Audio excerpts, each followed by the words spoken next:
Hello guys, আজকে আমি তোমাদের জন্য নিয়ে এসেছি একটা নতুন একটা ব্লগ, যে ব্লগে থাকবে সারাদিনের সবকিছু। তো চলো শুরু করা যাক, লেটস গো। তো গাইস, আমি এখন আছি ছাদের উপরে, আর ছাদের উপরে আমাদের লাগানো আছে নতুন সিম গাছ। আর এই সিম গাছে সিম ধরেছে, সিমগুলো তোমাদেরকে দেখাবো। কত সুন্দর সিম গাছ, তোমরাই দেখো, নিজেরাই দেখো কত সুন্দর সিম ধরে আছে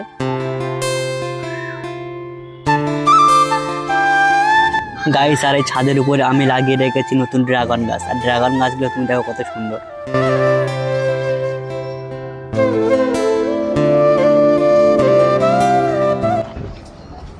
গাইস, আমি এখন ছাদের উপর থেকে নিচে নামছি, আর দেখো কত কিছু দেখাই, দেখতে থাকো আর মজা করতে থাকো।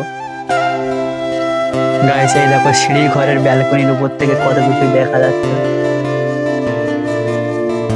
কত নাইস ভিউ একবার দেখতে পাচ্ছ। গাইস, তোমরা কি করছো এখন? লাইক সাবস্ক্রাইব করোনি? লাইক সাবস্ক্রাইব করে আমার ফ্যামিলির মেম্বার হয়ে যাও প্লিজ। গাইস, এটা হলো আমার বেডরুম, আর বেডরুমের অবস্থাটা একবার কি হয়ে আছে দেখো তোমরাই নিজেরাই। যাই হোক, সবকিছু এরকম নর্মাল, তোমাদের সাপোর্ট করে ইনশাআল্লাহ একদিন সবথেকে বড় হব, এটাই আমার ইচ্ছা। আর গাইস, এটা হলো আমাদের নামাজ পড়ার ঘর। নামাজ পড়ার ঘরটা একবার কিরকম অবস্থা হয়ে আছে তোমরা নিজেরাই দেখো, দেখতে পাচ্ছ এটাই নামাজ পড়ার ঘর। ওখানে পার্টি টাটি সবকিছুই আছে। তো গাইস, আজকেকার ভিডিওটা এই পর্যন্ত। যদি তোমাদের ভালো লেগে থাকে তাহলে লাইক আর সাবস্ক্রাইব করো। আমি জানি আমার ভিডিও হয়তো কোয়ালিটি অতটা ভালো হবে না গো, কিন্তু আমি তোমাদের কথা দিচ্ছি আস্তে আস্তে কোয়ালিটি নিশ্চয়ই ভালো হবে। প্লিজ তোমরা সাপোর্ট করো।